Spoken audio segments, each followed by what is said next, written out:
Bom dia, pessoal. Vamos começar?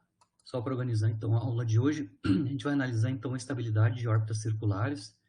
Basicamente, eu vou tentar ver as condições em que as órbitas são estáveis, né? Claro que eu vou fazer o caso particular de órbita circular, mas a gente pode também extrapolar isso para o caso das órbitas elípticas. Eu vou concentrar sempre nas leis de força que a gente estava analisando agora há pouco, que era atrativa às leis do inverso quadrado da distância, né? A gente vai mostrar o resultado de perturbações sobre essas órbitas estáveis, né? O resultado da perturbação é alterar a forma da órbita, né? Em alguns casos ela continua sendo fechada, né? E a gente vai analisar em que casos isso acontece. Eu vou comentar só sobre o teorema de Bertrand, né? Que vai dizer quais leis de forças resultam em, em órbitas fechadas sob ação de perturbações, né? Depois eu vou resolver explicitamente qual é que é a nova órbita, né? A nova trajetória, né? A nova equação da trajetória quando a gente introduz a perturbação explicitamente. Claro que eu vou fazer um caso particular de modelo de perturbação, mas só para a gente entender o que acontece, é só para eu mostrar que o efeito da perturbação é, por exemplo, se a gente está analisando órbitas elípticas, né, é a mudança do pericentro, né? Então, o pericentro precessiona como resultado da perturbação. Então, basicamente, é isso que a gente vai analisar agora. Estou começando com as condições de estabilidade de órbitas, né? Até a gente mostrou em que condições, né, a gente tinha órbita circular, né? Por exemplo, quando a gente tem a energia mecânica coincidindo com o mínimo da função energia potencial efetiva, né? Mas essa não é a única condição que eu posso ter órbita circular, né? Por exemplo, se a energia mecânica é igual a um máximo da energia potencial efetiva, por exemplo, se a energia potencial efetiva tem um máximo local, por exemplo, ou um máximo global, se a energia mecânica coincidir com esse máximo, eu vou ter órbita circular também, né?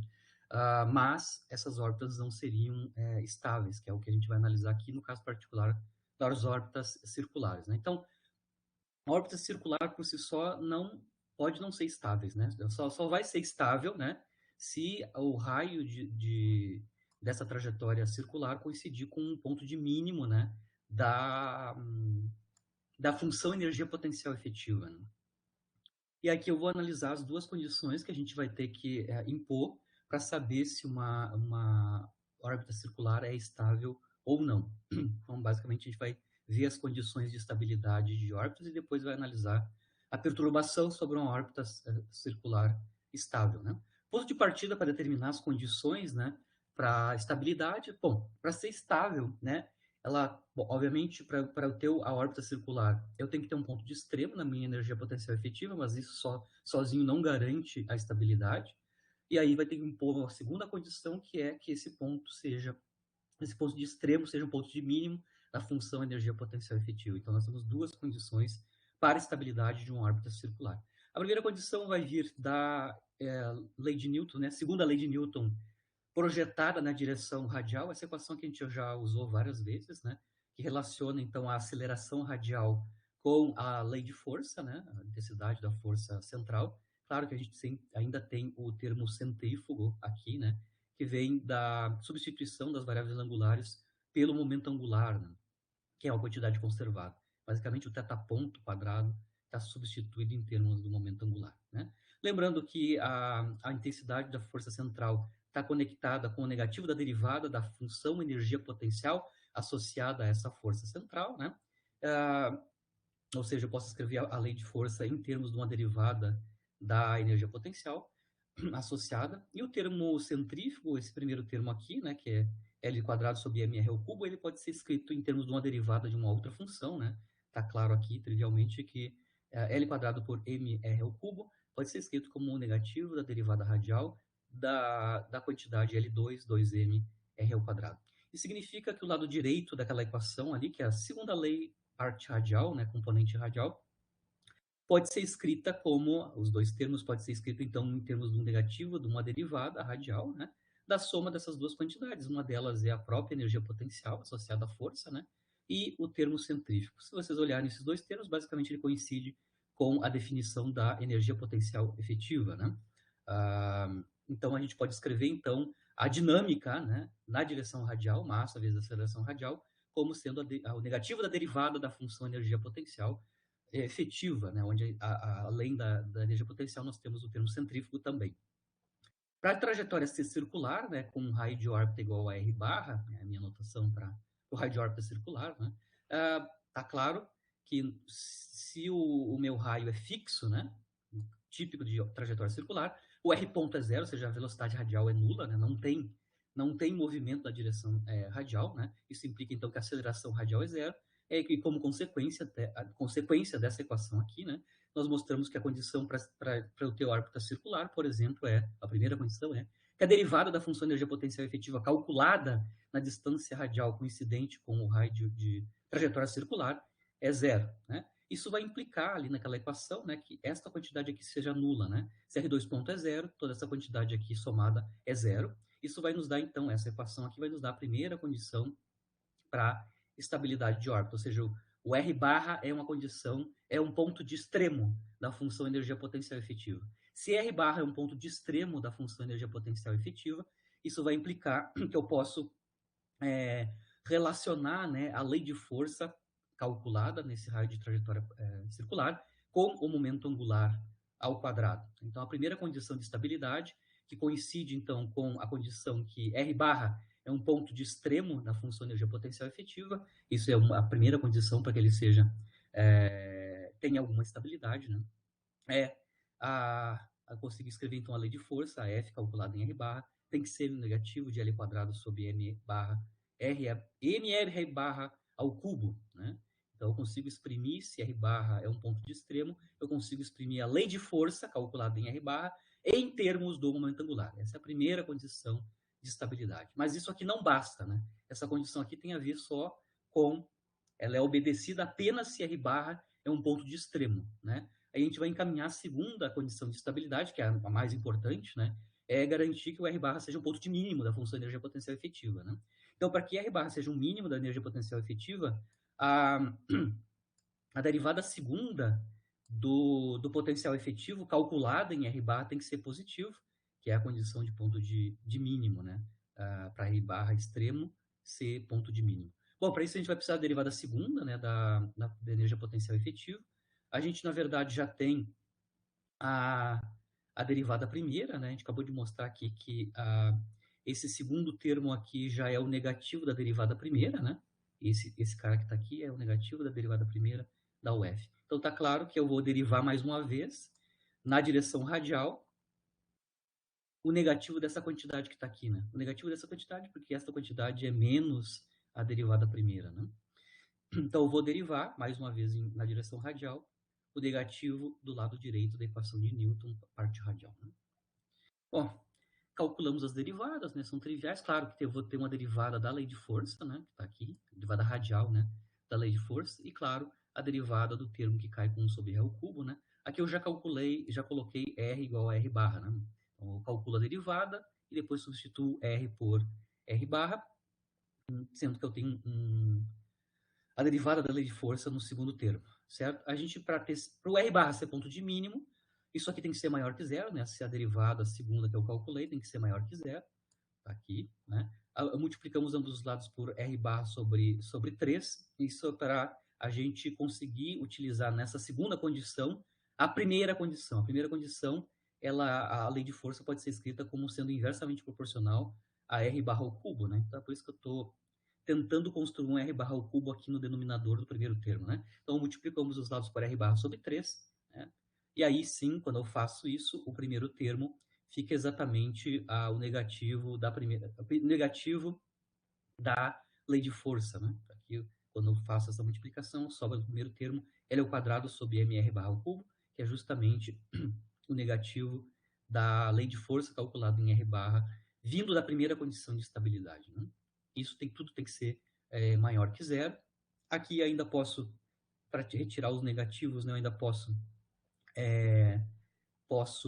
lembra, eu vou ter dois termos negativos, né, o lei de força calculado em R barra e depois a derivada da lei de força calculada em R barra. Multiplico ambos os lados por menos 1, isso vai inverter o sinal da desigualdade, né? e aí eu vou ter esta condição aqui, essa desigualdade aqui tem que ser obedecida se o R barra é um ponto de mínimo da função energia potencial efetiva. Então, a segunda condição de estabilidade, né, é esta condição que envolve tanto a lei de força calculada em R barra, quanto a derivada da lei de força, derivada radial, né, da lei de força calculada em R barra. Né? Se eu quero que a minha órbita circular seja estável, né, ela tem que obedecer essas duas condições. Né? A primeira, ponto de extremo, e segunda, ponto de mínimo, certo? Então, uma órbita circular estável tem que obedecer ao mesmo tempo essas duas condições.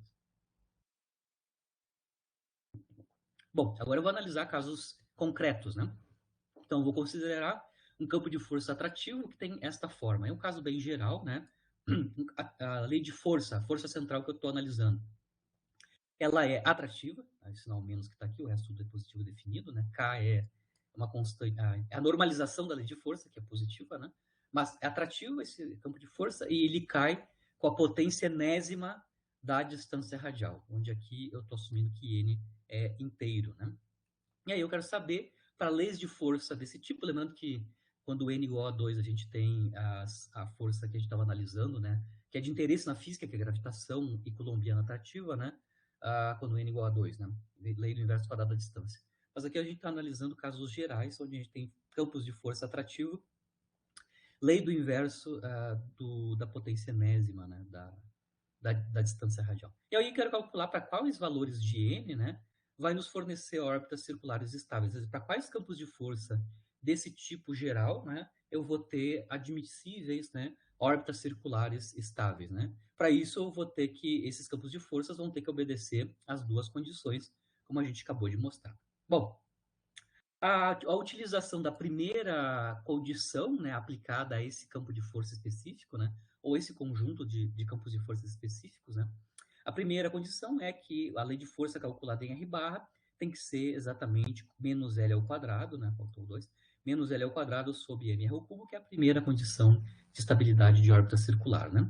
Essa primeira condição vai nos ajudar a entender qual é que seriam os raios de órbita circular nesses campos de força genéricos, né, que a gente está analisando aqui. Tá? Lembrando que a lei de força calculada em R barra vai nos dar menos K sobre R barra na potência enésima. Né? Então, a primeira condição vai nos dar quais são os raios de órbita circular. Né? Não necessariamente estáveis. Né? Existem órbitas circulares, mas a gente não sabe ainda se são estáveis ou não. Eu só vou saber se são estáveis ou não usando a segunda condição, que é de ponto de mínimo. Né? Bom, eu vou trabalhar um pouquinho nessa primeira condição, vou multiplicar por R barra ambos os lados, para retirar esse R barra ao cubo embaixo. Né? Com isso, a gente, no lado esquerdo, nós vamos ter K, quando a gente multiplicou por R barra ao cubo ambos os lados, né? K, R barra na 3 menos N, né? Igual a L ao quadrado, né? Estou sempre esquecendo do quadradinho aqui. L ao quadrado, né? Sobre M, significa que a gente, da primeira condição, a gente consegue obter, então, o raio de órbita circular, né? Para esses campos de forças genéricos aqui, né? Atrativos, lei do inverso da potência enésima da distância radial, né? Os raios de órbita existem, né, para qualquer n, né, e eles são, claro, dependentes do valor do momento angular, né, que é uma quantidade conservada, né, e, claro, da intensidade da lei de força na forma da constante K, que normaliza a intensidade da força. Então, basicamente, a gente consegue obter o raio de órbita a partir da lei de força, utilizando a primeira condição de estabilidade de órbita circular. Então, se tiver, os raios vão ser dependentes de n desta forma. Né? Agora a gente vai aplicar a segunda condição, que é a mais forte, né? Que tem que ser ponto de mínimo, ou R barra. Né? Para isso, a gente vai precisar calcular ainda a derivada radial da força, da lei de força. Né? Então, aqui eu estou calculando quanto é que é a derivada radial da lei de força. Né? Isso, a derivada é nk sobre R na n mais 1, né? Derivada de menos k sobre R na n. A derivada radial da lei de força calculada em R barra, está aqui, né? É NK sobre R barra na potência N mais 1. Eu vou fatorar K sobre N, R barra na N, que é a lei de força calculada em R barra, né? E aí a gente vai calcular o lado direito da desigualdade aqui na segunda condição de estabilidade. Se essa soma aqui, né? Onde o segundo termo é R barra sobre 3 e a derivada radial calculada em R barra. Ou seja, eu vou calcular explicitamente a segunda condição de estabilidade. Então, A lei de força calculada em R barra está aqui, né? O primeiro termo está ok. Depois a gente tem R barra sobre 3, a derivada radial, calculada em R barra, né? Derivada radial da força, né? Calculada em R barra, né? Tá aqui. E tem fazemos os cancelamentos que têm que ser feitos, né? Tem vários, os R barras aqui no segundo termo são cancelados, e a gente pode fatorar nos dois termos em comum, né? K sobre R barra na N, que multiplica N sobre 3 menos 1 do primeiro termo, né? Isso tem que ser menor que zero. Vejam bem que quem a gente fatorou, que é K sobre R barra na N, é sempre positivo definido, porque K é maior que zero. R barra, que é uma distância radial fixa, também é maior que zero, então isso aqui é sempre positivo definido. Então, para isso aqui ser negativo, né? Para essa quantidade à esquerda ser menor que zero, implica que o que está dentro do colchete aqui tem que ser menor que zero, né? Ou seja, n sobre 3 menos 1 tem que ser menor que zero. Isso implica, então, que n sobre 3 tem que ser menor que 1, o que implica que n tem que ser menor que 3, certo? Então, se a gente está com inteiros para n, né?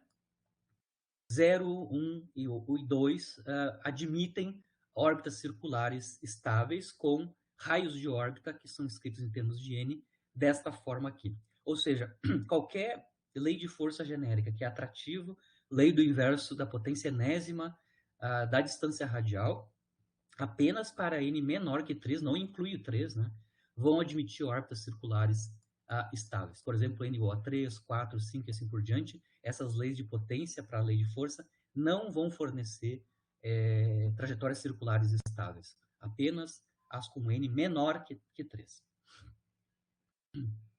Determinada, então, as condições para a estabilidade das órbitas circulares, a gente agora pode ver qual é que é o efeito de perturbações sobre essas órbitas circulares. O que acontece se eu estou com uma órbita circular estável? O que acontece quando eu perturbo? A perturbação aqui é qualquer outra interação que a partícula sinta além da principal, né? Além da lei de força principal. Por exemplo, na gravitação, por interação Sol-planeta, né? A interação principal é com o Sol, entre os planetas, né? Mas eu tenho forças efetivas da interação desse planeta com os outros entes celestes, subtraído do Sol, né? Com ele. Isso vai dar uma força efetiva e vai perturbar a órbita, né? Então, a gente está sempre se desconsiderando nas continhas, né, as outras interações. Mas as outras interações, se elas são menores que a interação entre o Sol e o planeta, elas vão funcionar como uma perturbação.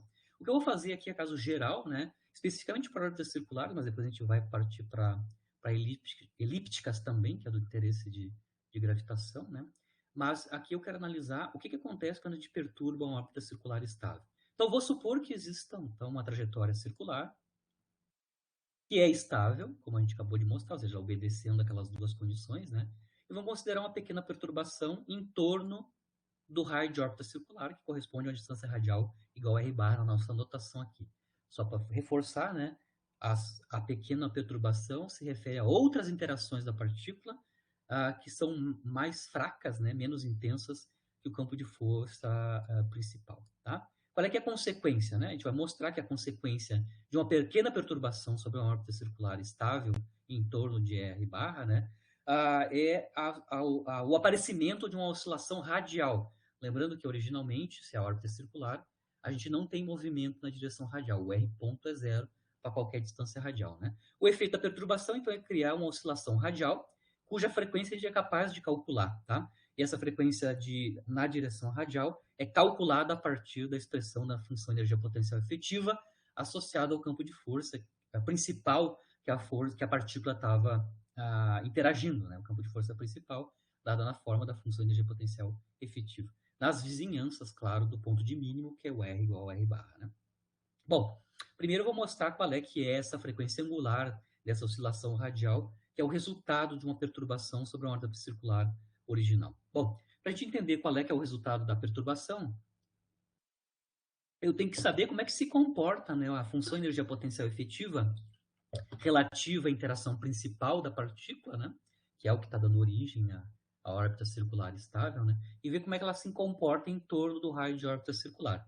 Lembrando que se eu fizer uma perturbação, se isso é adicionar ou subtrair energia, mas em geral é sempre adicionar energia sobre o sistema, né? Isso vai fazer com que a energia mecânica aumente e a gente vai ter 2 pontos de retorno em vez de órbita circular, né? Se a gente tem 2 pontos de retorno, a trajetória é fechada, né? Com duas ábsides, né? O R1 e o R2, né? Bom, a gente pode sempre expandir, então, a função energia potencial efetiva em torno de R igual a R barra. Obviamente, a gente vai, então, construir a série de Taylor da função energia potencial efetiva em torno de R barra. Tá? O primeiro termo da série de Taylor, claro, é o valor da função energia potencial efetiva calculada em R igual a R barra, né?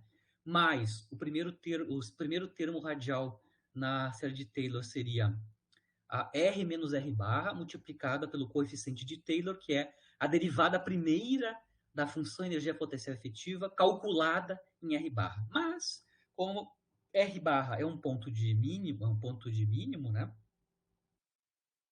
A gente sabe, na verdade, é o ponto de mínimo que é um ponto de extremo, né? A gente sabe que a derivada da função energia potencial efetiva radial, né, e calculada em R barra é zero, porque R barra é um ponto de mínimo da função energia potencial efetiva. Então, o termo linear na série de Taylor, linear em R menos R barra, né, é nulo, né, porque a derivada primeira da função energia potencial efetiva calculada em R barra é zero.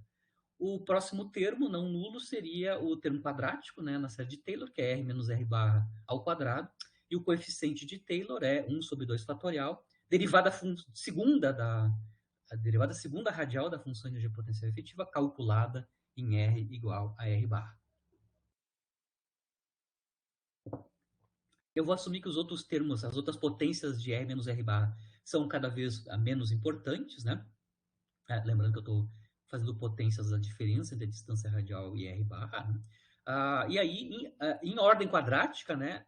Basicamente, por isso que eu estou colocando o aproximado, né? Quando eu trunco a série de Taylor até o terceiro termo da série, né?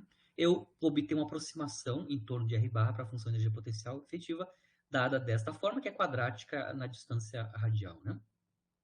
Se eu colocar essa expressão aqui lá na segunda lei, parte radial, onde massa vezes aceleração radial é igual ao negativo da derivada radial da energia potencial efetiva, se eu usar essa aproximação para a energia potencial efetiva, eu vou obter, então, como massa vezes a distância, vezes a aceleração radial, esta quantidade aqui, né? Eu vou derivar só o segundo.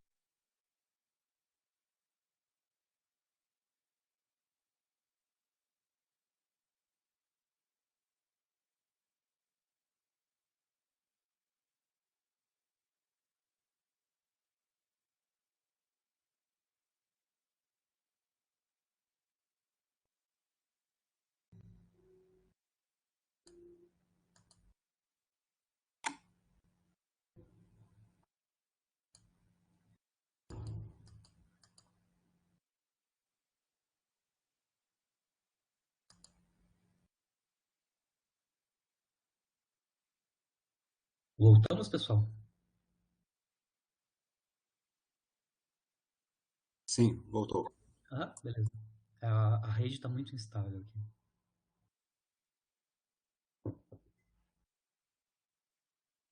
Muito bem, vamos continuar. Eu estava então comentando, né, quando eu substituo então essa aproximação para energia potencial efetiva, né, a gente tem no lado direito, né, o negativo da derivada radial. Na aproximação, basicamente, é o negativo da derivada segunda, calculada em R barra, R menos R barra, que é a derivada em R desta quantidade que está aqui. Né? E, claro, eu vou definir aqui a frequência angular na direção radial, né, que eu vou chamar de ômega R. Né? Ômega R, então, é a frequência angular da oscilação na direção radial.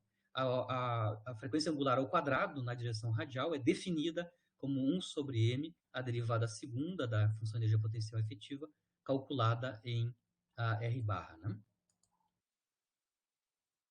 Por que eu estou definindo a frequência angular na direção radial desta forma? Se eu pegar aqui a equação que eu estou obtendo na minha aproximação da energia potencial efetiva em torno do R barra, né, eu vou ter essa equação aqui, né? Massa vezes aceleração radial, e o lado direito, basicamente, então, reescrevendo o coeficiente de Taylor aqui, ou a derivada segunda, em termos da frequência radial, né? Aquela equação aqui pode ser escrita de maneira equivalente, como sendo Massa vezes a aceleração radial igual a menos massa multiplicada pelo quadrado da frequência angular na direção radial, multiplicada por R menos R barra, né? Se eu fizer uma substituição de variável aqui, né, se eu chamar de R maiúsculo a diferença entre a distância radial, né, e o raio de órbita circular, que é o R barra, né, eu vou ter, obviamente, a equação de Newton, a segunda lei de Newton, né, nas proximidades da órbita circular estável, né, que é o R barra, a equação de movimento na direção radial obedece a essa equação, que vocês vejam bem, a equação do oscilador harmônico, né, cuja frequência angular é ômega-r. Né? Então, a equação dinâmica que me dá as distâncias radiais em termos do tempo nas proximidades de R bar, basicamente é a equação associada à oscilação harmônica, né,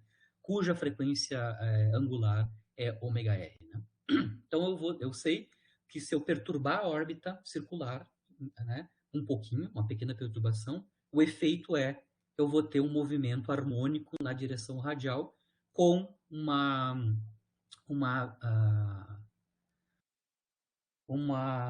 frequência angular conhecida, né, que é dependente da forma da função de energia potencial efetiva em torno de R bar, nas proximidades de R bar. Bom, se eu tenho a frequência radial, eu consigo calcular a frequência e também o período, né? O período radial, né? O período de oscilação radial vai ser 2π sobre a frequência angular, que é dada explicitamente nessa forma. Então, aqui eu estou calculando quanto é que é o período radial, né? Resultado da perturbação. Tá? Então, a pequena oscilação, né, devido à perturbação em torno de uma trajetória circular estável é harmônica, com período conhecido. O que eu vou fazer agora é calcular explicitamente esse período radial a partir da definição da frequência angular radial. Né? Então, a frequência angular radial ao quadrado eu defini como sendo o inverso da massa, derivada segunda radial da energia potencial efetiva calculada em R barra.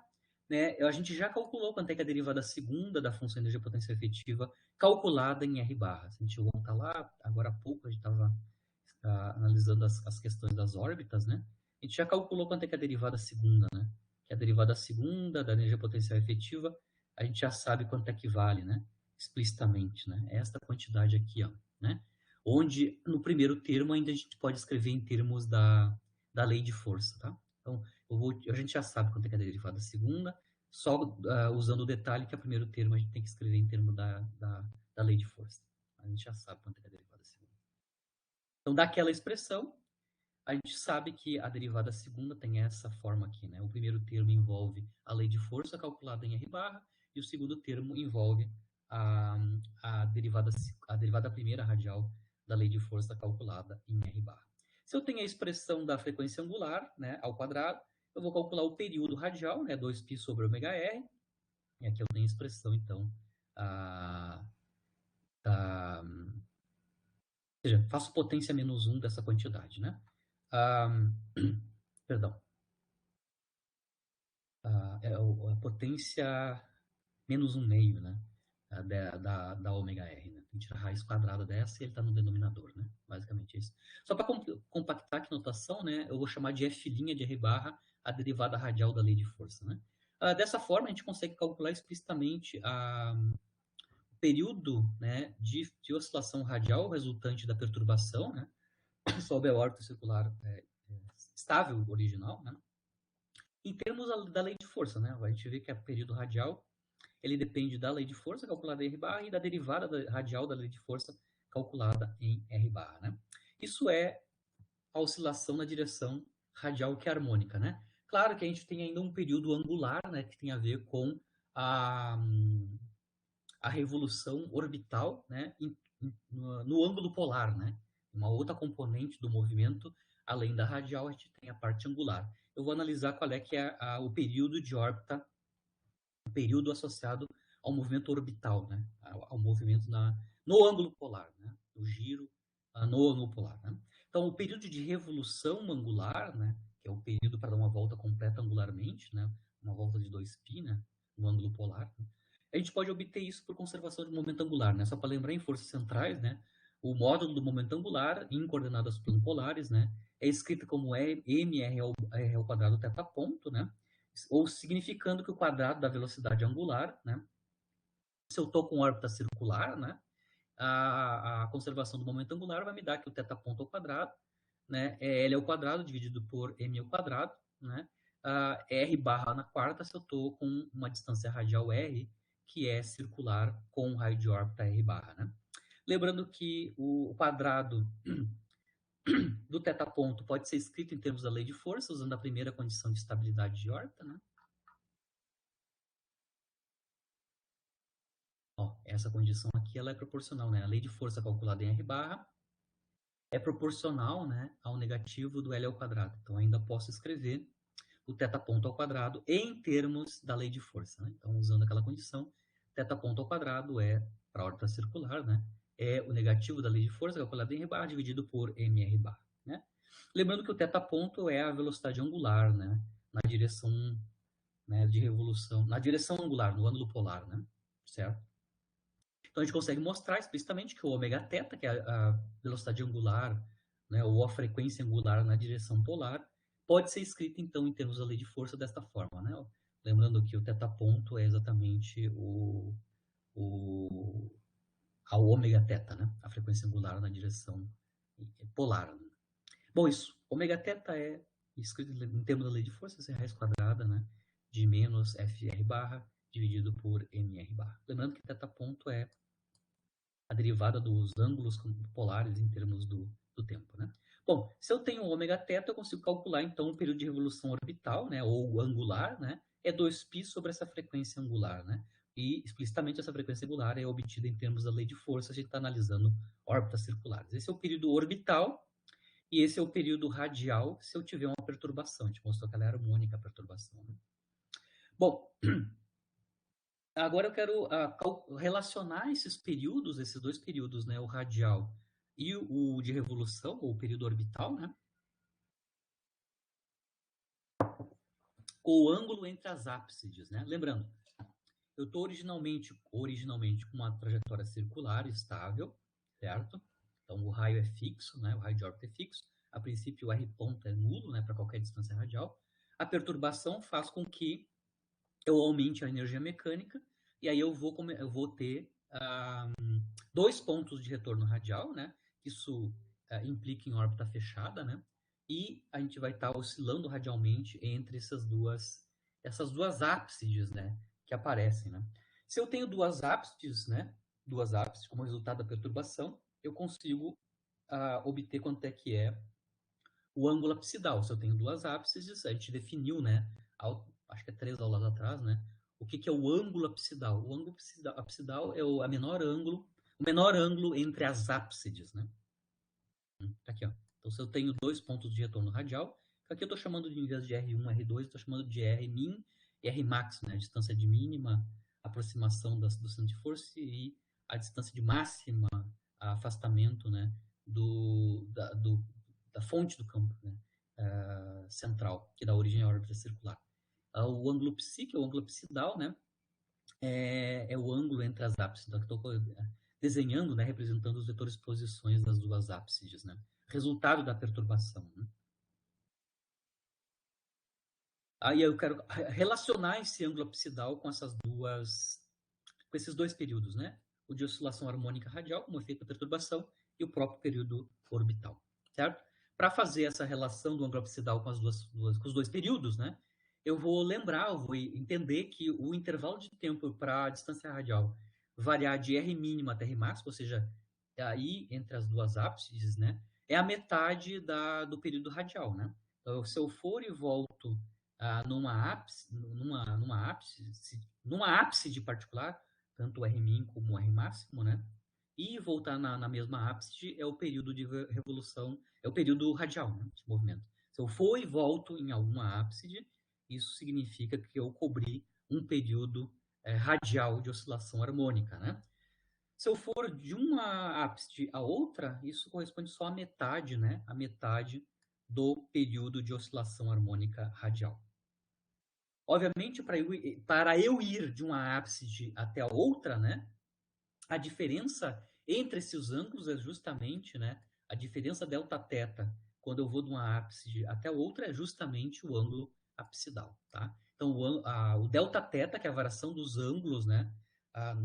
Relativo às duas ápices, quando eu vou de uma ápice a outra, é o próprio ângulo absidal. Né? Lembrando que a gente acabou de mostrar, né, que a frequência angular na direção orbital, né, na direção angular, né, que é escrito em termos da lei de força, né, é a derivada primeira dos ângulos como função do tempo. A gente acabou de mostrar ali que dθ dt, que é o θ ponto, ou o ômega θ, né, é escrito em termos da lei de força, desta forma, né? Lembrando que o θ ponto, né, é uma constante, né? A gente acabou de mostrar que isso aqui é uma constante, né? A lei de força calculada em R barra. E todas que está aqui é constante, né? R barra é uma constante, né? É o raio de órbita original circular estável, né? Bom, se a gente olhar aqui a expressão para a frequência angular na direção polar, né? Ela é uma equação diferencial de primeira ordem, né? Eu tenho dθ dt igual a uma constante que é a frequência angular na direção polar, né? Relativo ao ângulo polar. Eu posso resolver essa equação diferencial de primeira ordem. A gente já mostrou várias vezes, né, que é método de solução de equação diferencial de primeira ordem, a separação de variável, né? Lembrando que nessa equação diferencial de primeira ordem, a variável dependente é o θ, né, os ângulos polares, e a variável independente é o tempo. Né? Então, a gente vai separar, nesta equação aqui, a parte angular, que é a variável dependente, e a parte independente, né, a variável independente, que é o tempo. Né? Então, eu separei o θ na esquerda e o tempo na direita, lembrando que o ômega θ é uma constante, então ela pode acompanhar o tempo, né? Certo? E claro, integramos, né? Integramos usando as condições correspondentes de tempo e ângulo, né? Vejam bem, para tempo igual a zero, eu vou admitir que eu vou assumir que eu estou numa das ápices, né? Tempo igual a zero, eu estou na ápice R-min, né? Que corresponde a um ângulo polar θmin ou θ1. Quando eu cubro, depois do zero, do tempo igual a zero, eu cubro metade do período radial, ou seja, eu chego na outra ápice, eu tenho, então, como ângulo correspondente, o ângulo polar correspondente à segunda ápice, que é o Rmax, né? Então, por exemplo, eu uso a metade do período radial para ir da ápice Rmin até chegar na ápice Rmax, né? Mas, basicamente, são os dois ângulos polares associados às duas ápices, né? O resultado da integração angular, né, dá os ângulos entre as ápices, né, da θ2 menos θ1, que é o delta θ, né? O delta θ, basicamente, é o ângulo mínimo entre as ápices, que é o ângulo absidal. Certo? No lado direito, a gente vai ter como solução, né, da integração no tempo, a gente vai ter a metade do período radial multiplicado pela frequência angular na direção do ângulo polar, ômega θ, né? Certo? Então, aqui, esta equação aqui nos relaciona o ângulo absidal com os períodos distintos, tanto na direção radial, como resultado da perturbação, e na direção angular, né? Lembrando, eu ainda posso escrever isso, né? Esse lado direito aqui do ângulo absidal, né? Eu ainda posso escrever isso em termos do período orbital, né? O período orbital é 2π sobre ômega θ, né? Se eu escrever ômega θ em termos do período orbital, né? O ômega θ é 2π sobre o período orbital, né? Aí a gente também ainda pode escrever o ângulo absidal, o ângulo entre as ápices, né? Como sendo π vezes a razão, né? Entre o período radial, resultante da perturbação, e o período orbital original do movimento da partícula, né? No seu raio de órbita circular original estável, né? Como a gente tem as expressões tanto do período radial e da própria frequência angular orbital, né, em termos da lei de força, né, a gente pode então escrever o ângulo absidal em termos da lei de força. Tá? Aqui eu, então, por exemplo, eu tenho o período radial dividido por 2 multiplicado pela frequência angular orbital. Mas a gente acabou de mostrar aqui explicitamente, né, que o período radial pode ser escrito em termos da lei de força e da derivada da lei de força calculada em R barra. E nós também mostramos que a frequência angular na direção do ângulo polar, né, na parte orbital, né, também pode ser escrita em termos de lei de força. A gente vai combinar essas duas expressões em termos de lei de força, que está aqui, né? Então aqui eu tenho a metade do período radial, né, escrito em termos da lei de força, e o ômega θ também escrito em termos da lei de força, né? Obviamente vocês vejam que as raízes quadradas das massas cancelam, né? E a gente tem, aqui eu só estou colocando todo mundo na mesma potência, né? Então eu quero que todos eles tenham a mesma potência no lado direito, potência menos 1/2, né? Então basta inverter o segundo fator, né? Segundo fatorando aqui, né? Só invertir aqui para ele ter potência menos 1/2, que é a mesma potência do primeiro fator, né? Matemática, né?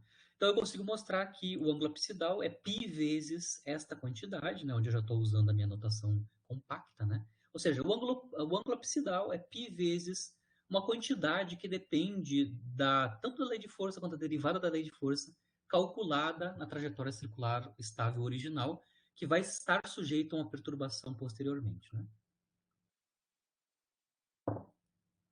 Muito bem.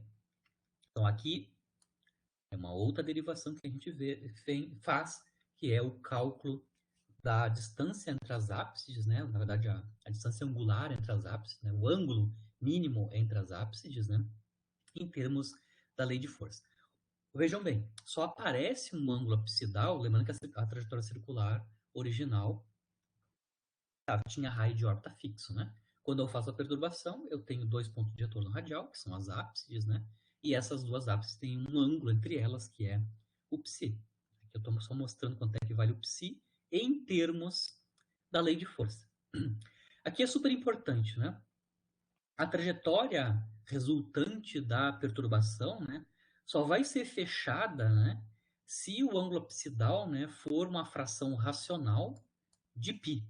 Ou seja, isso vai implicar aqui, nesse segundo termo aqui, que relaciona o ângulo absidal com a razão entre os períodos, né, radiais e angulares, né? Eu só vou ter órbita fechada como resultante da perturbação, né, se a razão dos períodos radial e angular, ou orbital, né, for uma fração racional, significa, ou seja, essa razão tem que ser uma razão entre inteiros, né? N sobre M, onde N e M são inteiros. Ou seja, para eu ter uma órbita fechada resultante da perturbação, né, eu tenho que ter um matching entre o período radial e o período orbital. Você consegue ver que o período radial tem que ser uma fração racional do período orbital. Tá? Só com essas condições, né, com esse matching, né, o período radial ser uma fração racional do período angular ou orbital, né, é que eu vou ainda manter a órbita fechada depois da perturbação. Né?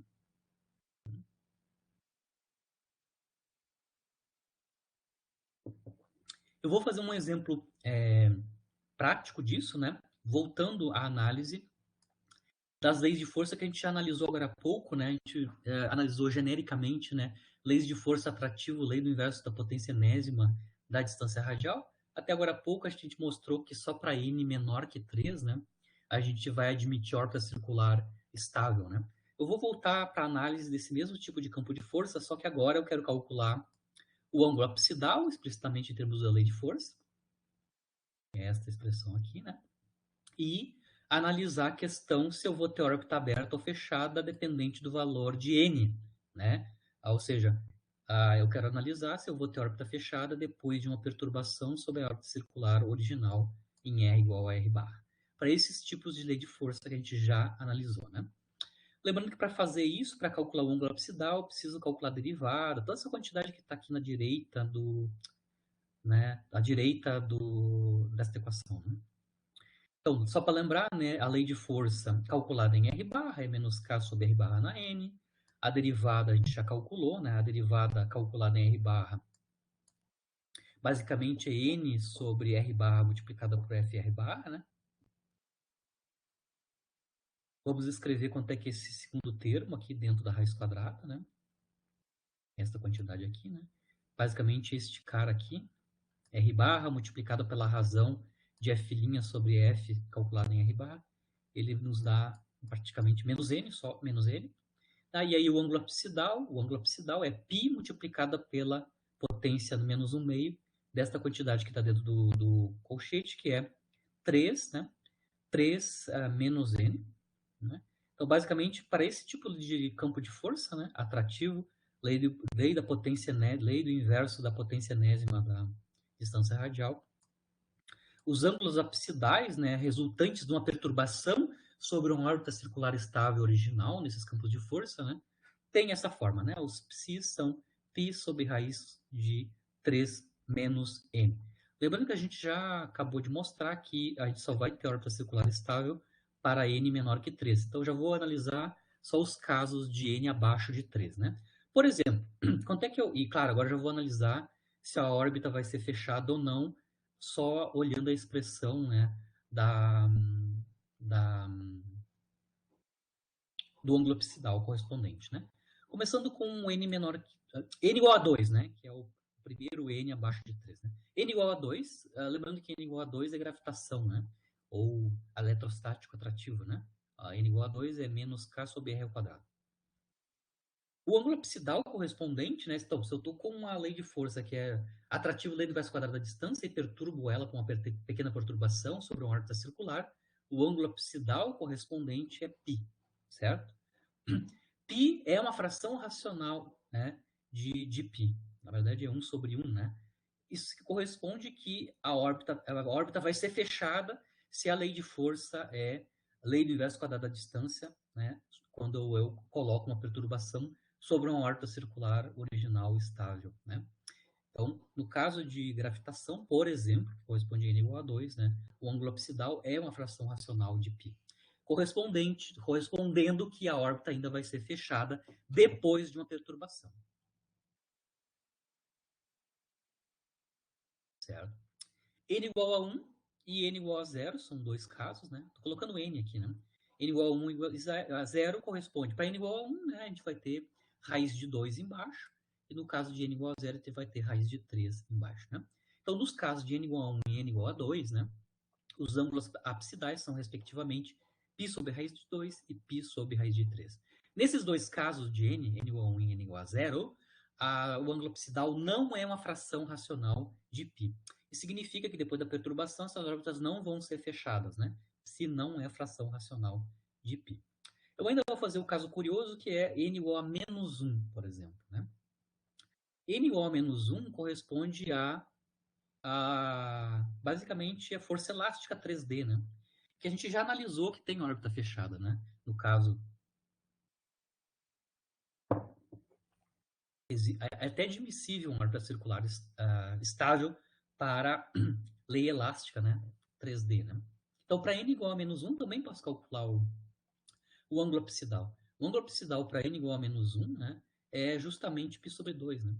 Vou somar 1 aqui sobre o 3, né? Raiz de 4, dá um 2.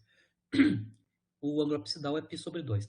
De novo, eu tenho órbita fechada. Então, aqui eu mostrei num caso particular, que para n igual a 2 e para n igual a menos 1, o resultado da perturbação resulta ainda numa órbita fechada, enquanto n igual a 1 e 0 resulta em órbitas não fechadas ou abertas, como resultado da perturbação.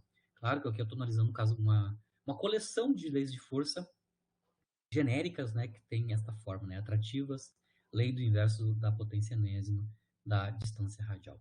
O que eu mostrei aqui de caso particular, né, é mostrado de maneira geral num teorema, que é um teorema famoso, que é o teorema de Bertrand, até nas notas aqui do PDF da aula, ao finalzinho, eu deixo um artigo, né, em que está demonstrado o teorema de Bertrand, né?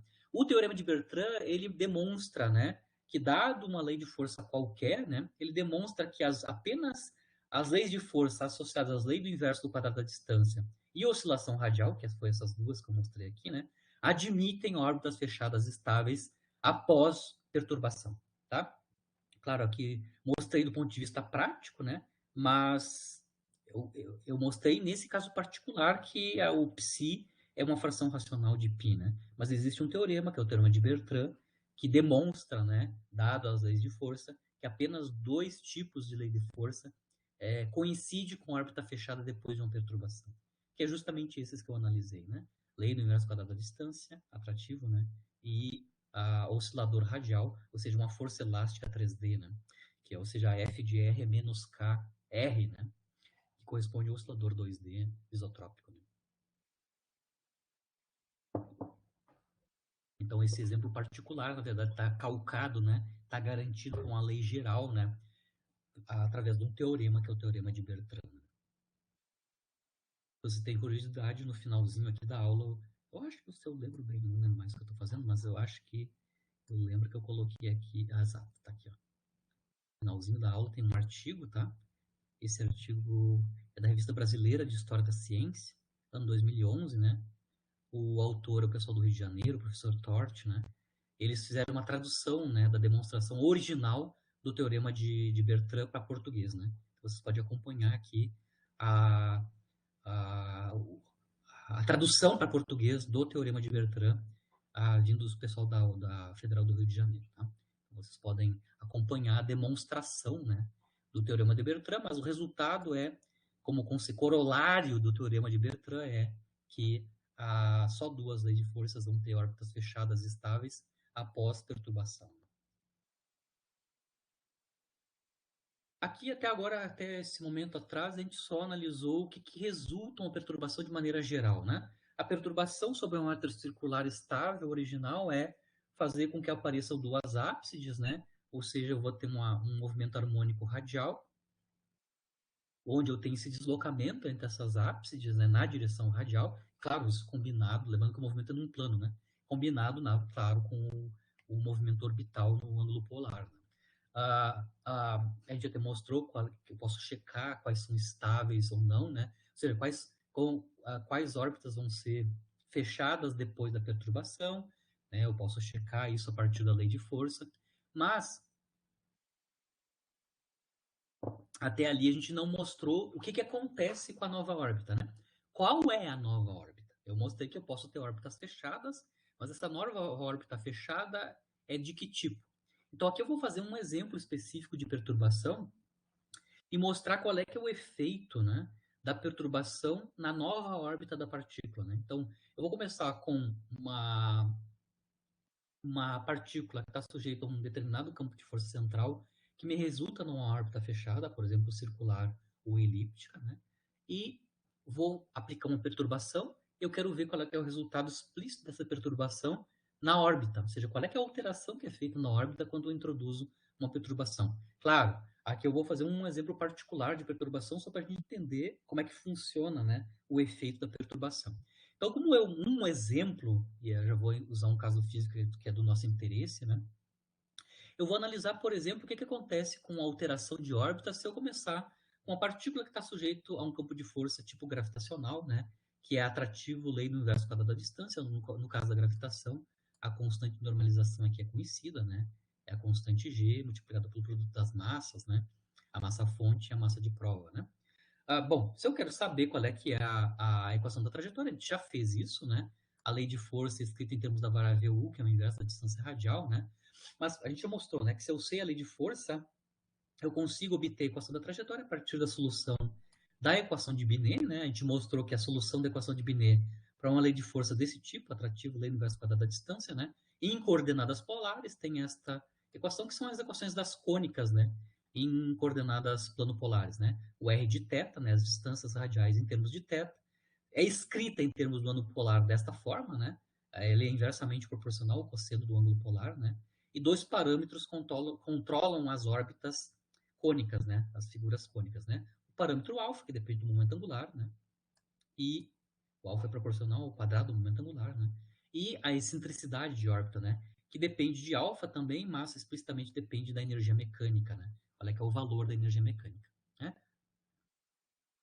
Lembrando que as órbitas fechadas nesse tipo de lei de força, né?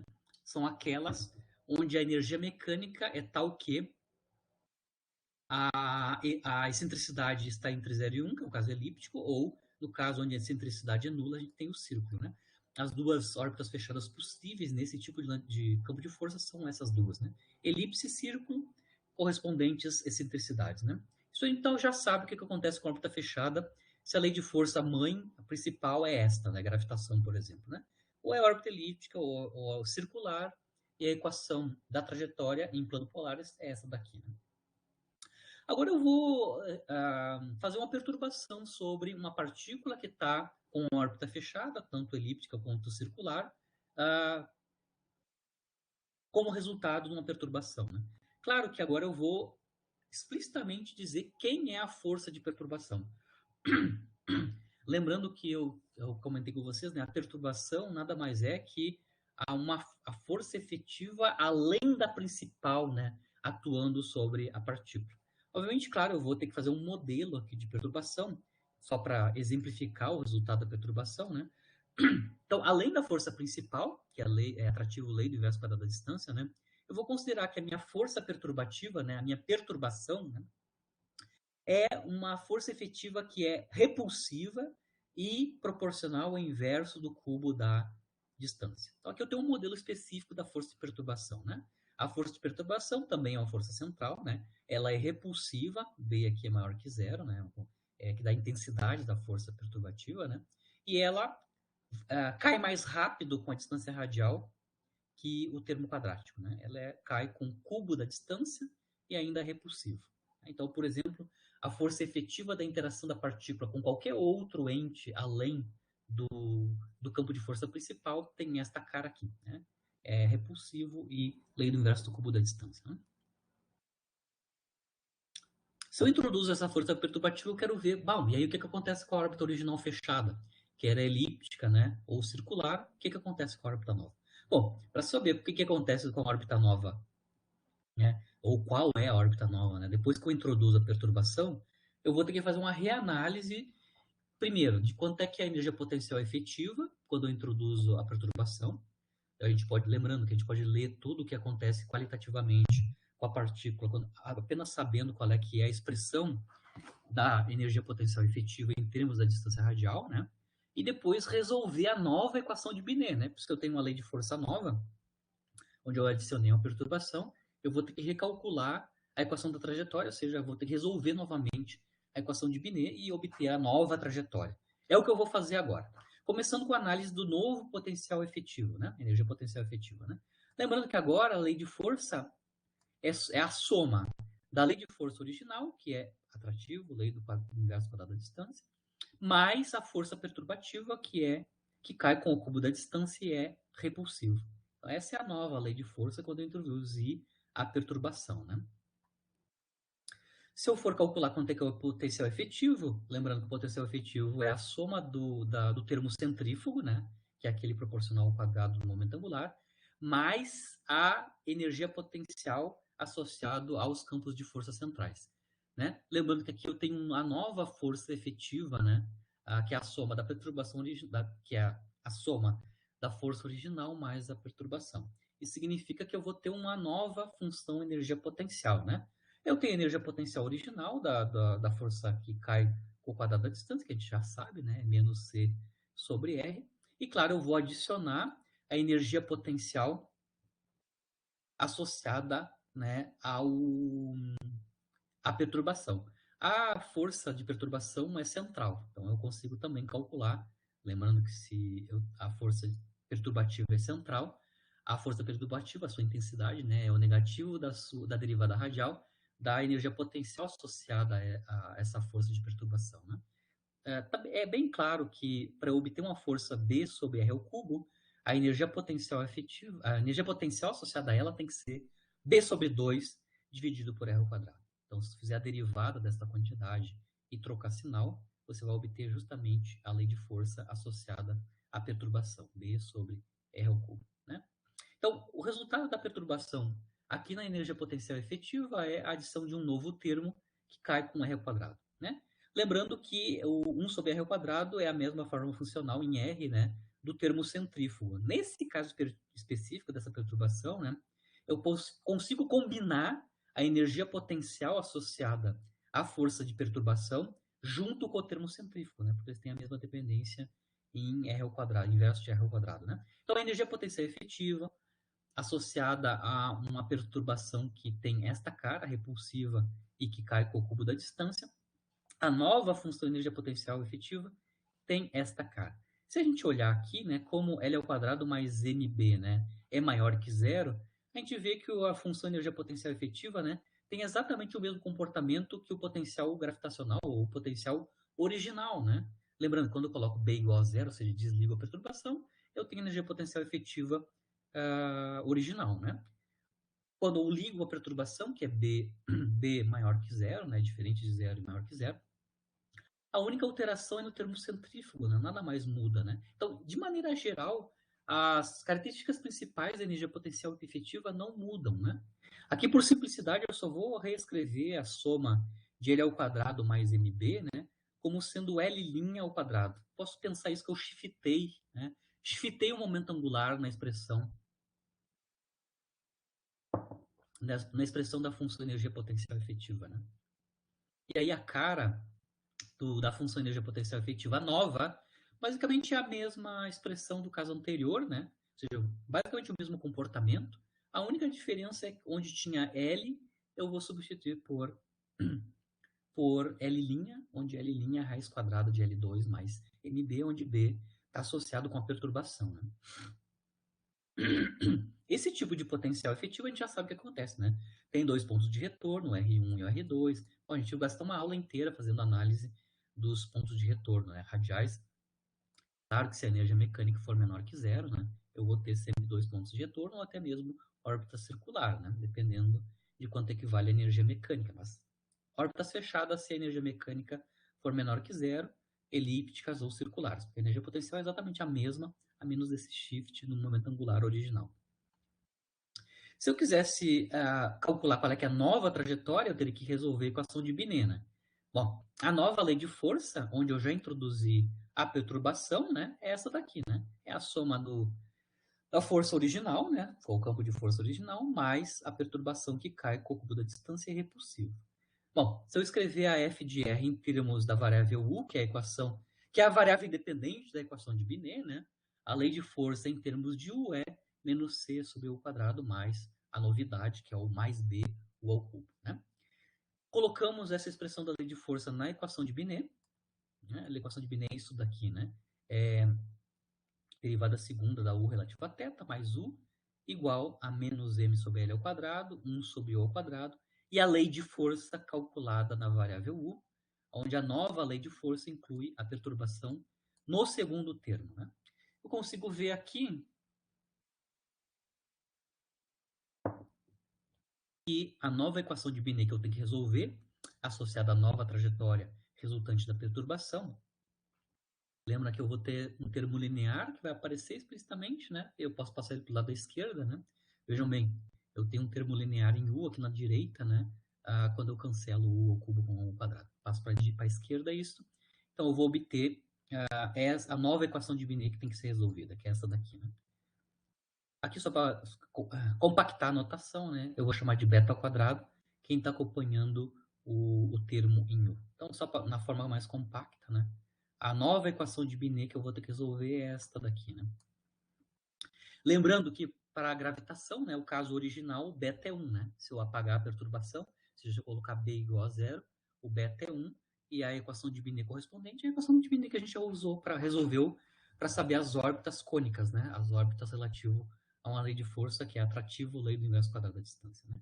O único resultado aqui de alteração da lei de força adicionando uma perturbação é uma alteração do termo linear aqui na equação de Binet, né? Na forma de um b quadrado que depende da intensidade da perturbação na forma do parâmetro b, né? O lado direito ficou exatamente igual com uma equação de Binet original, né? O termo não homogêneo é uma constante vale mc sobre L ao quadrado, né?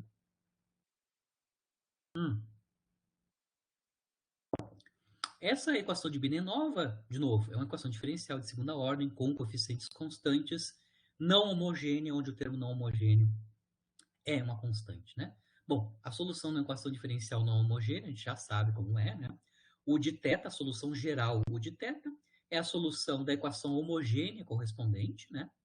Que é a equação onde eu coloco zero aqui na direita, né? E uma solução particular, né? Que é construída a partir da forma funcional do termo não homogêneo. Bom, vamos começar com a parte homogênea, a solução homogênea, né? A solução homogênea, se vocês lembrarem, né, é a equação do oscilador harmônico, né? É o mesmo tipo de equação diferencial do oscilador harmônico, né? Eu tenho a derivada segunda na variável independente, que é o θ, da variável dependente u, mais uma constante, que é o beta quadrado, né? Vezes a variável dependente igual a zero, né? Então, aqui, se vocês compararem com a equação do oscilador harmônico, né? O beta quadrado aqui está fazendo o papel, né, da frequência angular ao quadrado, ômega zero ao quadrado no oscilador harmônico, né? Então a gente já sabe qual é que é a solução da equação diferencial de Binet homogênea associada, né? É uma superposição de funções trigonométricas, né? Onde A e B maiúsculos são os coeficientes a determinar, as constantes de integração que são obtidas a partir das condições iniciais, né? Mas basicamente é uma combinação linear de senos e cossenos. Claro, a gente sabe que o argumento do cosseno e do seno é beta-teta, né? Teta é a variável independente e beta é mais ou menos beta é a frequência angular, né? Pensando na frequência angular. É a constante, né? Que ao quadrado que multiplica o termo linear aqui na equação diferencial, né? Certo? Então o termo homogêneo é trivial, é tipo oscilador harmônico, né? Cujos argumentos desses senos e cossenos é beta-teta. É beta vezes para a variável independente, que é o ângulo, né?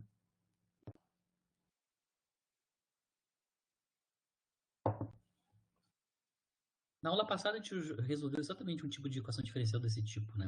O caso homogêneo, por exemplo. Bom, a solução particular, lembrando como é que a gente obtém a solução particular de uma equação diferencial de segunda ordem, né?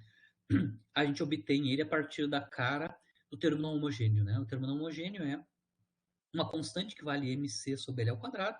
Então, nesse caso, né, a gente vai assumir a solução particular como sendo uma constante D, né? Quando a gente substitui essa solução particular na equação diferencial original, o que a gente obtém como resultado da substituição é derivada segunda dessa solução particular é nula, né? Derivada de segunda de D é zero.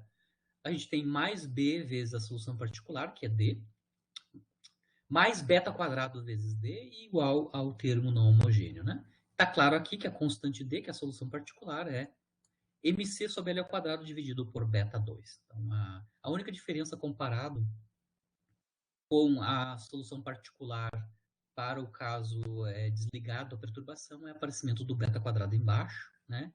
E no caso homogêneo, é o aparecimento de um beta adicional junto com o teta. Essa é a diferença que aparece na U de teta, a solução geral da equação de Binet correspondente, depois que eu introduzi a perturbação, né? Lembrando, toda vez que eu coloco B igual a zero, ou seja, desligo a perturbação, eu vou recair exatamente na solução U de teta associado à equação de Binet para lei atrativo, lei do inverso quadrado da distância. Só para lembrar, nossa notação, né, L' ao quadrado é a soma do L ao quadrado mais o MB, né? Isso significa que esse termo que está aqui embaixo, né, que é beta quadrado vezes L2, né? Lembrando que beta quadrado é essa soma, né? 1 mais MBL ao quadrado. Consigo mostrar que beta quadrado sobre L2, que é o que está aqui embaixo, né? É justamente o L' ao quadrado. É o L' ao quadrado. Tá? Então, a solução geral, em termos de L', né? A solução geral da equação de Binet nova, né? Onde eu já introduzi a perturbação, né? Tem esta forma como solução homogênea, né? Combinação de senos e cossenos cujo argumento é beta-teta. E a solução particular em termos de L', né? É mc sobre L' ao quadrado, certo? A derivada dessa solução geral é dada em termos de senos e cossenos também, né? Então, aqui a solução U de teta, né? No caso da nova equação de Binet, solução da nova equação de Binet, quando eu introduzi a minha perturbação, que eu assumi como sendo repulsiva e caindo com o inverso do cubo da distância. Então, a única alteração comparado com o caso original é o aparecimento de um beta acompanhando o ângulo polar nos senos e cossenos e um shift, né, uma reescrita do momento angular aqui na solução particular.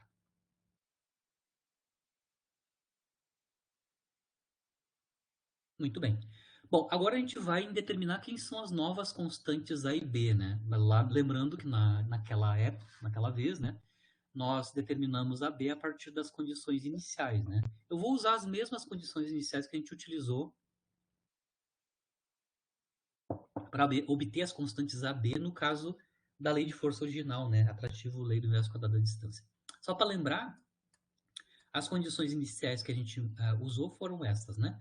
A U em θ igual a zero é o inverso da distância da ápice de R', né? Basicamente, a gente usou como a primeira condição inicial que em θ igual a zero, né? A gente está passando pelo ponto de maior aproximação da fonte do campo de força, né? Ou seja, a gente construir um sistema de coordenadas tal que o eixo polar passe passe exatamente sobre a ápside correspondente à distância de maior aproximação.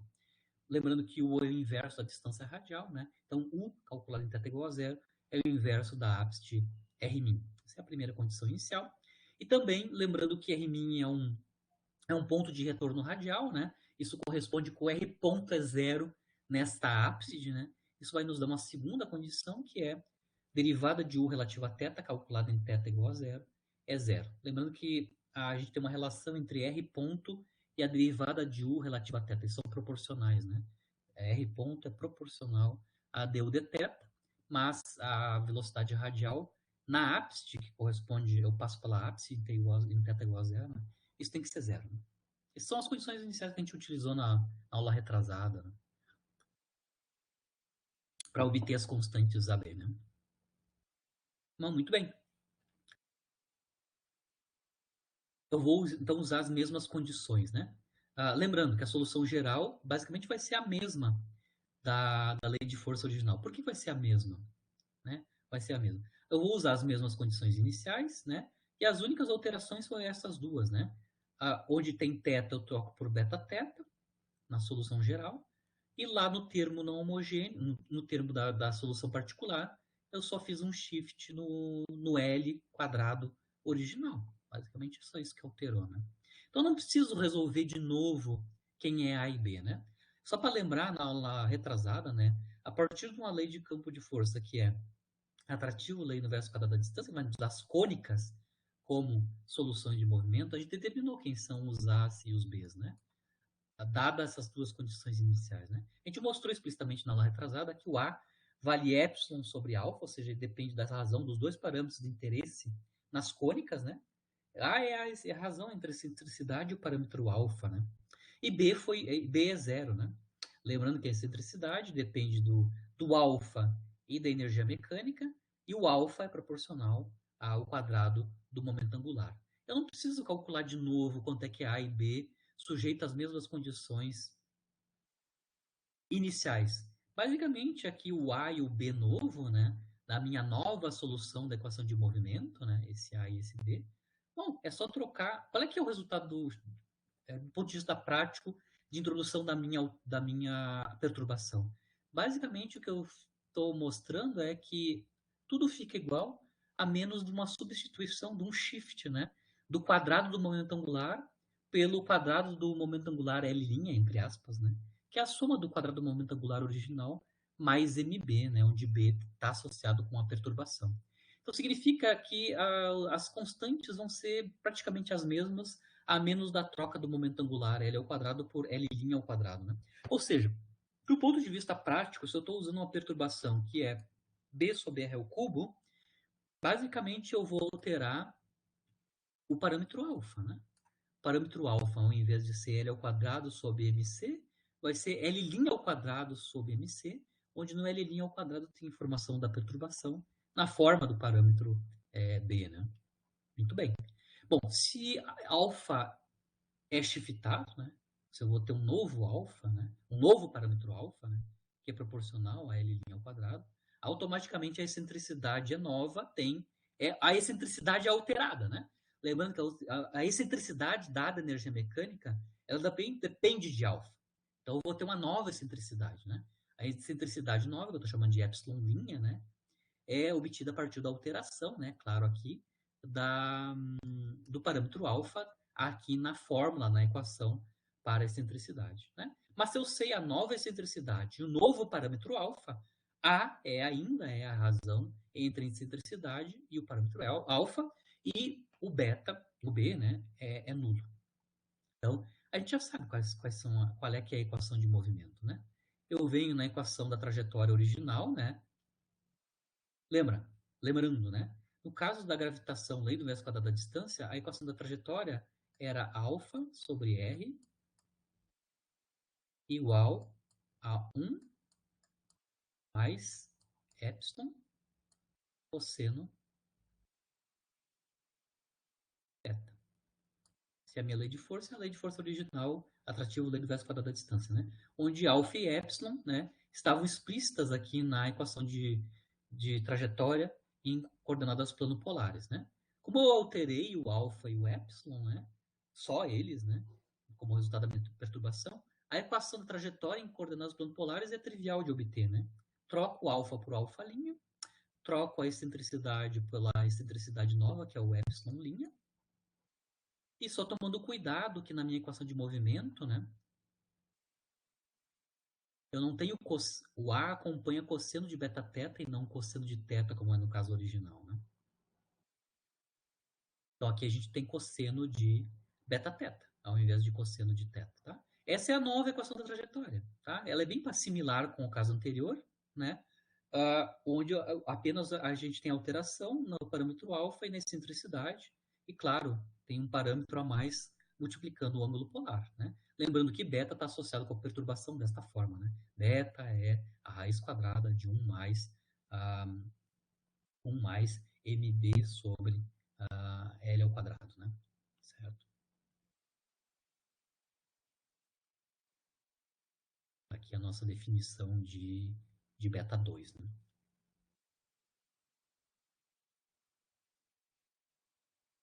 Lembrando, essa nova equação da trajetória ainda corresponde a seções cônicas, né? No caso de órbitas fechadas, né, vai corresponder então a elipses e círculos, onde a nova excentricidade vai ser elipse se a nova excentricidade está entre 0 e 1, né? Vai ser movimento circular se o epsilon, a nova excentricidade, for zero. Então, resumindo, né? Resumindo, o resultado da minha perturbação, que tem esta cara específica que é repulsiva, lei do inverso do cubo da distância, o resultado, no final das contas, para a nova trajetória, as trajetórias ainda são fechadas, se elas eram originalmente fechadas, onde apenas há uma alteração, então, na excentricidade e no parâmetro alfa, né? Que é obtida a partir do parâmetro associado com a perturbação, que é o parâmetro B, né? Mas a equação da trajetória ainda é fechada, se ela era originalmente fechada. Né?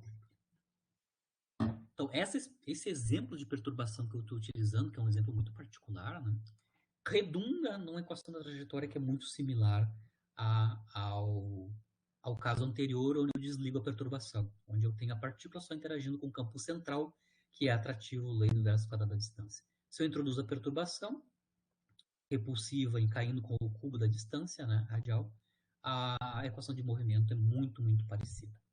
Né? Mas a gente determinou qual é a equação. É essa daqui, né?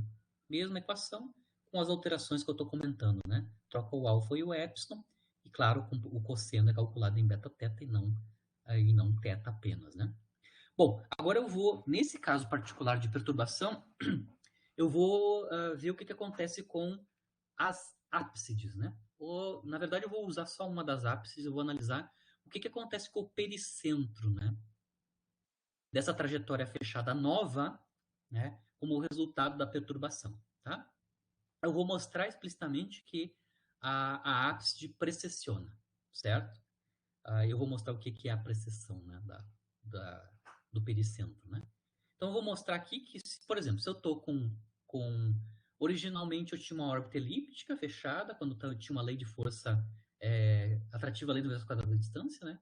Faço a perturbação e eu obtenho uma nova elipse, né? O que acontece com o pericentro dessa nova elipse? Tá? Se eu começar com o caso original, né, sem perturbação, a minha lei de força é atrativa lei do verso quadrado da distância, a gente já sabe qual é, a equação da trajetória. Essa daqui é escrita em termos de alfa e epsilon, original, e o cosseno de θ ali embaixo, né? Agora eu vou ver o que acontece quando eu faço um período de revolução, né? Para cada período de órbita, ou seja, para cada revolução angular, o que acontece com o pericentro. Então, eu estou interessado o que acontece no pericentro da minha órbita elíptica, né? Original, por primeiro, né? Lembrando que o R' é o R1, né? É o pericentro, né? A distância de maior aproximação do campo de força central original. No caso, sem perturbação, quando θ é igual a zero, pelas condições iniciais, né, a distância radial calculada em θ igual a zero é o próprio R1, né, é a ápice de maior aproximação, e inclusive, quando a gente coloca θ igual a zero, o valor dessa ápice é escrito em termos de alfa e epsilon. Né? Então, o valor da ápice, a distância de radial de maior aproximação do campo de força, é calculada como sendo alfa 1 mais epsilon, né? Onde epsilon, claro, está assumindo que é menor que 1 para ser órbita fechada, tanto elíptica quanto circular. Bom, se eu faço uma volta completa angular, ou seja, faço uma revolução angular completa, ou seja, se eu giro 2π angularmente, né, e calculo qual é que é a nova distância radial depois de um giro completo, ou seja, depois de um período de órbita angular, né, eu vejo que eu volto na mesma ápice. Eu volto na mesma distância radial R1, né? Na verdade, eu posso mostrar que se eu fizer um número inteiro de revoluções angulares, né? Vou girando o ângulo polar, múltiplos inteiros de 2π, eu sempre volto depois de uma revolução angular na mesma ápice, né? Na mesma distância radial, né? Alfa sobre 1 mais epsilon, né? Então, do ponto de vista sem perturbação, toda vez que eu faço um período de revolução orbital na minha elipse ou no meu círculo original, eu volto no mesmo R1, ou seja, significa que o pericentro, que é o R1, né, está sempre na mesma posição angular, depois de uma revolução de órbita.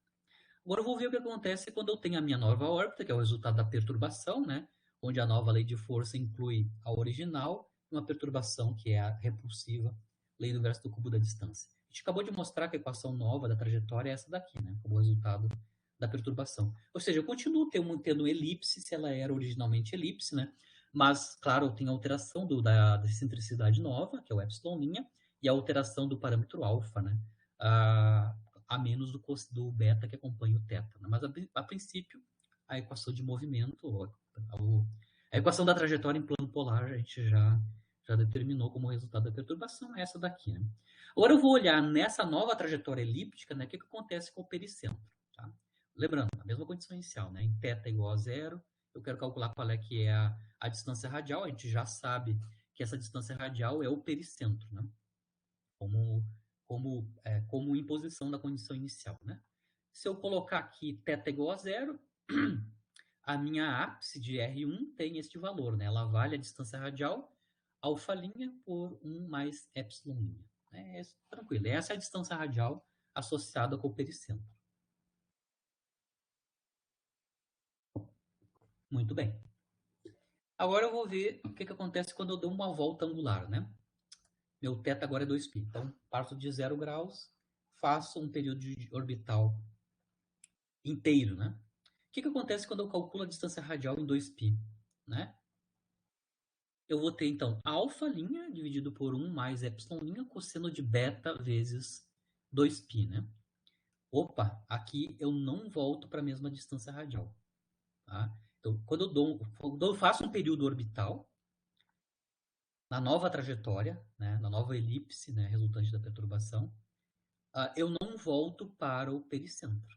Né? Depois de uma volta angular, eu não estou no pericentro, eu estou num lugar uma distância radial diferente do pericentro. Né? Lembrando que o pericentro vale alfa' 1 mais epsilon'. Tá? O que está acontecendo aqui? Né? O pericentro está localizado angularmente, né, em outro lugar. Tá? Depois que eu dei uma volta completa, eu já tinha passado pelo pericentro. Tá? Onde é que está localizado o novo pericentro? Né? Onde é que está ele? Né? Depois do θ igual a zero, em qual ângulo está aparecendo o pericentro? Né? Está localizado angularmente o pericentro. Bom, vai ser os ângulos onde o cosseno de beta-θ, né, vale 1, né? Eu posso mostrar que isso aí, então, corresponde a beta-θ igual a 2π, né? E, na verdade, múltiplos de 2π, né? E isso corresponde, se eu abrir explicitamente quanto é que é beta, né? A gente consegue mostrar que isso acontece para o ângulo polar igual a 2π dividido por raiz quadrada de 1 mais mb sobre L ao quadrado, né? Certo? Tá claro aqui como mb sobre L ao quadrado é positivo definido, né? A gente consegue entender que o ângulo polar correspondente ao aparecimento, né? Ou a coordenada angular do pericentro na nova trajetória elíptica, né? Ele está acontecendo antes de 2π, né? Vocês conseguem ver que isso aqui, para m positivo, né? Isso é menor que 2π, né? Então, é um fator maior que 1 aqui embaixo, certo? Então, tá claro que antes de fazer um período de revolução completo, eu já passei pelo pericentro, né? Isso significa que o pericentro está mudando de lugar angularmente a cada período de revolução. Isso é chamada precessão do pericentro. Claro que aqui eu estou fazendo um exemplo de uma perturbação específica, né? Lembrando que a gente já pode olhar explicitamente, né, aproximar, né, fazer uma aproximação da onde está localizado esse pericentro. Se B, que é o parâmetro da perturbação, é suficientemente pequeno, né, que a gente quer que aquela força de perturbação seja pequena, eu ainda posso, lembrando que θ, aqui a posição angular do pericentro depois de 0 graus, né, é 2π, 1 mais mb sobre L ao quadrado, potência menos 1/2, né? Mas, se B é bem pequeno, né, a quantidade mb sobre L ao quadrado é muito menor que 1, e a gente pode expandir esta função, né? Lembrando que a série de Taylor da função 1 mais u na menos 1/2 até primeira ordem em u, essa daqui, né, é 1 menos 1/2 de u, eu consigo mostrar que, aproximando, né, para B pequenininho, né, a posição angular do pericentro é 2π, 1 menos mb sobre 2L ao quadrado. De novo, eu posso mostrar aqui explicitamente, se a perturbação é pequena, que a ábside, ou o pericentro, está numa região angular, né, está numa posição angular que é anterior a 2π, né, anterior a 2π. Ou seja, quando eu dei um período completo, né, quando eu fiz uma volta completa angularmente, eu já passei pelo pericentro. Ele está antes angularmente que 2π. Né? Isso é a precessão. Né? Na verdade, é que ele recede, né? Está recessionando. Né? O pericentro está acontecendo antes de dar um período completo de revolução. Né? E qual é que é o ângulo que ele recede a cada período de revolução? É justamente 2π, né? Multiplicado nessa aproximação. Né? É aproximadamente 2π multiplicado por mb sobre 2L ao quadrado. Né? Ou seja, o meu pericentro muda de lugar angularmente a cada período de revolução pelo fator 2π sobre, multiplicado por mb dividido por 2L ao quadrado. Né? Eu consigo mostrar aqui, porque para cada volta angular, ou seja, para cada período de revolução, o meu pericentro muda de posição angular, né, onde é shiftado por este fator 2π mb sobre L ao quadrado, certo? Basicamente, o que a gente está mostrando aqui é a velocidade de precessão, né? Então, se eu dividir esse shift no ângulo, né? Ou seja, quanto é que ele recede pelo período de revolução orbital da partícula, né?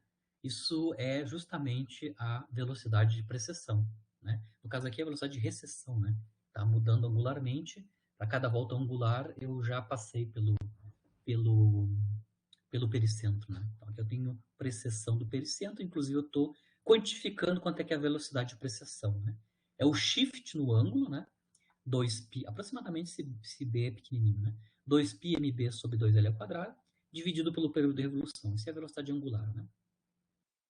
Só para encerrar a aula e já motivar a aula que vem, né, onde a gente vai analisar a precessão do mercúrio, né, que é super importante na física, né, a explicação da precessão de mercúrio, a precessão do periélio de mercúrio, né, é um dos grandes testes, né, da relatividade geral do Einstein, né, a explicação, né, da precessão do periélio de mercúrio é um dos grandes testes da realidade geral. Né? Então, eu já vou aqui já antecipar como é que a gente escreve velocidades de precessão. Né? Claro que o meu exemplo aqui não tem nada a ver com o caso de Mercúrio, né? Eu só estou dando um exemplo de qual é que é o resultado de uma perturbação sobre uma órbita estável fechada. Né?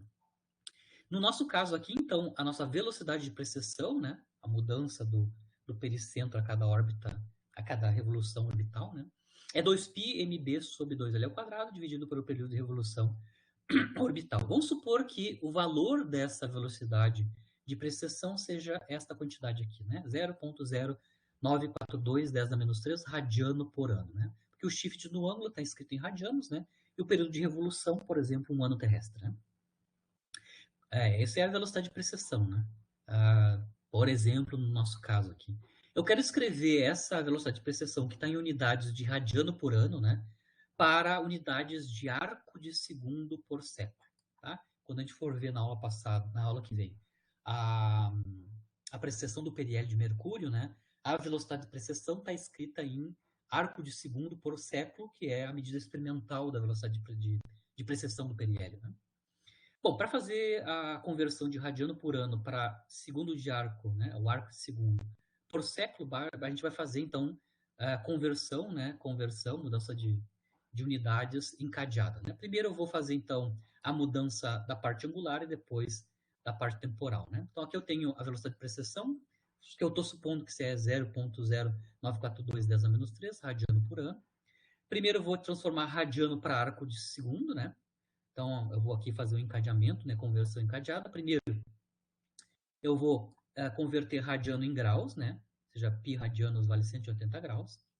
E depois eu converto graus em em segundos de arco, né? 1 grau é 3.600 segundos de arco.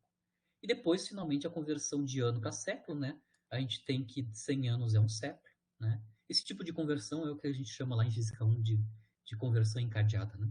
Estou fazendo uma série de um encadeamento de conversões, né?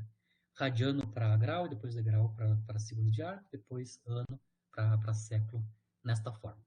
Bom, se eu coletar aqui as constantes, né, que é o valor original, e multiplicar por 880 por π, multiplicar por 3.600 e depois multiplicar por 100, o valor numérico do resultado desses números, né, por indicação desses números, vai dar 1,94, 10 na 3. E o que sobrou de unidades, né? O que sobrou de unidades é segundo de arco por século. Isso vai dar, basicamente, 1.940 segundos de arco por século. Então, é só para a gente entender, obtido uma velocidade de precessão em radiano por ano terrestre, a gente pode converter isso para segundo de arco de segundo por século, que é a unidade experimental para velocidades de precessão em geral, né? É arco de segundo por século. Então, encerrar a aula de hoje por aqui. Na aula que vem, a gente vai analisar, então, essas coisas, né? Basicamente, a gente vai, então, introduzir a questão a histórica, né, da precessão do periélio de Mercúrio, né? E como é que o Einstein, né, conseguiu descrever, né, essa anomalia experimental. A física clássica, no final do século XIX, não era capaz de explicar a precessão do periélio de Mercúrio, o valor numérico, né, da velocidade de precessão. Se a gente utilizar a física clássica mesmo, a mais sofisticada possível, né, para modelar a perturbação, a física clássica não dava, a mecânica clássica, não dava conta de explicar corretamente. Tinha uma percentagem da velocidade de precessão experimental que não era explicada por mecânica clássica, né? Ou por gravitação clássica. Né? A gente vai mostrar como é que o Einstein resolveu isso através da relatividade geral. Né? Ele consegue obter essa percentagem que é uma anomalia experimental a partir da relatividade geral. Então, basicamente, é isso que a gente vai ver na aula que vem e já começar também sistema de partículas, que é a nova área, né? Então, na aula que vem, a gente vai encerrar essa grande área de forças centrais, né? Começar a nova área, que é a área de sistemas de partículas, né?